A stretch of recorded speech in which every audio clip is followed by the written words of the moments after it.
The headlines were everywhere. World Cup USA cancelled.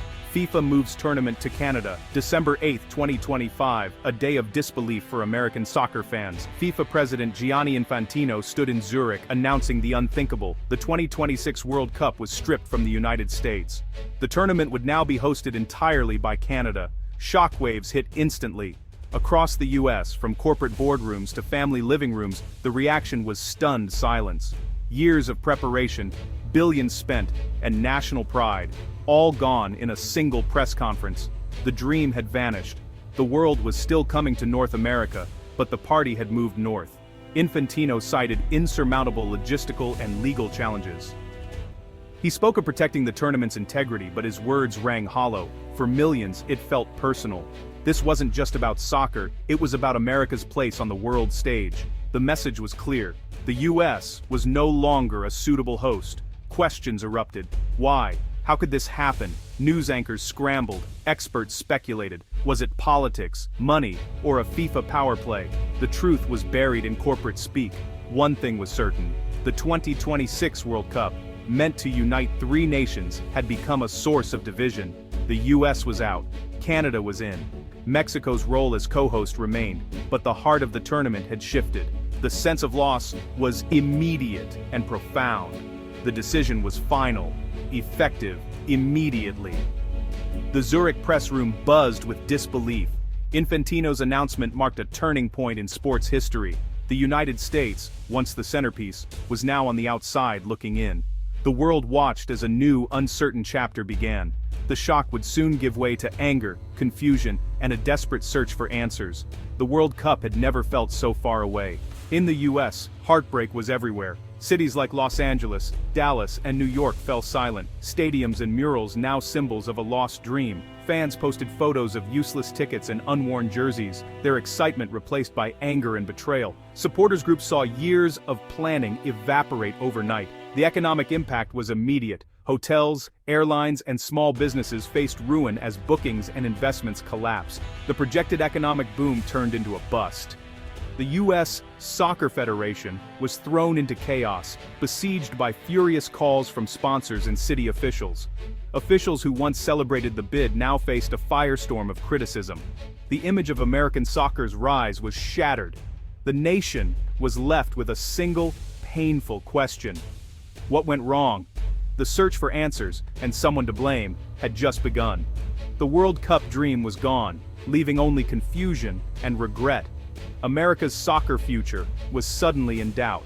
To understand the disaster, we must look back. In 2018, the United bid, Canada, Mexico, and the US won the right to host the 2026 World Cup. The US was set to host 60 of 80 matches, including all from the quarterfinals onward. Cities competed fiercely, pouring millions into stadiums and infrastructure. The plan promised record ticket sales and commercial revenues. For FIFA, it was a financial windfall. For the US, a chance to cement soccer's place in American culture. The 1994 World Cup had been a huge success. 2026 was meant to be even bigger, but cracks soon appeared. By late 2024, whispers of disagreements between the US government and FIFA surfaced.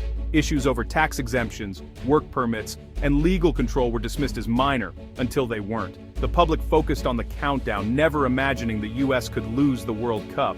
The idea was unthinkable, until it became reality. Behind the scenes, negotiations grew tense. The spirit of partnership faded. The countdown continued, but the foundation was crumbling. No one believed the dream could collapse. Yet, the seeds of disaster were already sown. The unthinkable had become possible. The stage was set for a stunning reversal. At the press conference, FIFA's president laid out the reasons. The US government refused to provide blanket, hassle-free visas for all accredited individuals, players, officials, media, and fans. National security protocols clashed with FIFA's demands. Negotiations stalled. FIFA also demanded full tax waivers and commercial control, standard for World Cup hosts, but the US balked. Local laws and business interests conflicted with FIFA's requirements. The US wouldn't grant the financial and legal autonomy FIFA wanted. Disagreements over security, broadcasting rights, and labor issues deepened the rift. The US insisted on federal control over venue safety. FIFA wanted its own contractors. Communication broke down.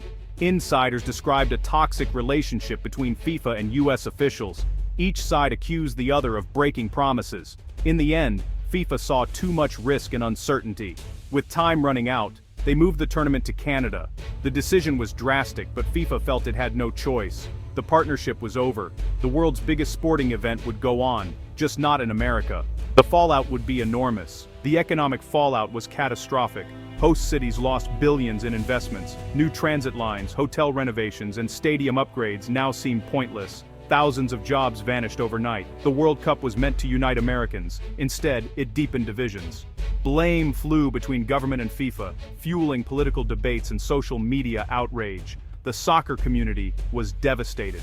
The sport's momentum in the US stalled, with fears of lost youth participation and declining MLS interest. The US Soccer Federation's credibility was damaged. Relationships with Canada and Mexico grew strained. The US was no longer the leader of North American soccer, it was the outcast. Canadian officials stepped into the spotlight, while American officials watched from the sidelines. The dream of a united continent hosting the world had vanished. In its place, bitterness, regret, and a fractured soccer landscape.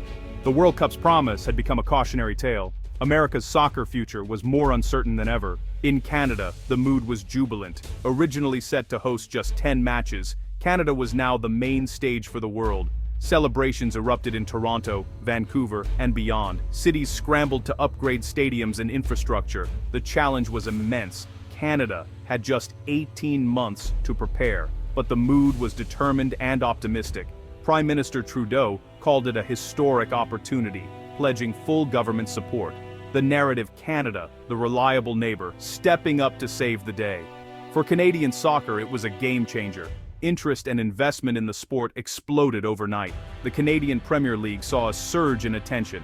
Young players suddenly had a new dream, playing in a World Cup at home. The country embraced its new role with pride. The underdog was now the hero.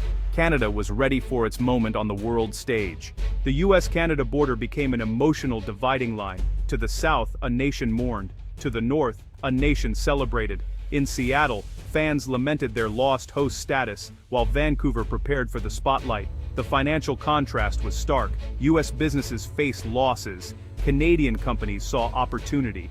The economic windfall shifted north overnight. Human stories highlighted the divide. American fans crossed the border as guests, not hosts. Canadian volunteers took on starring roles. The shared dream of a united World Cup was gone.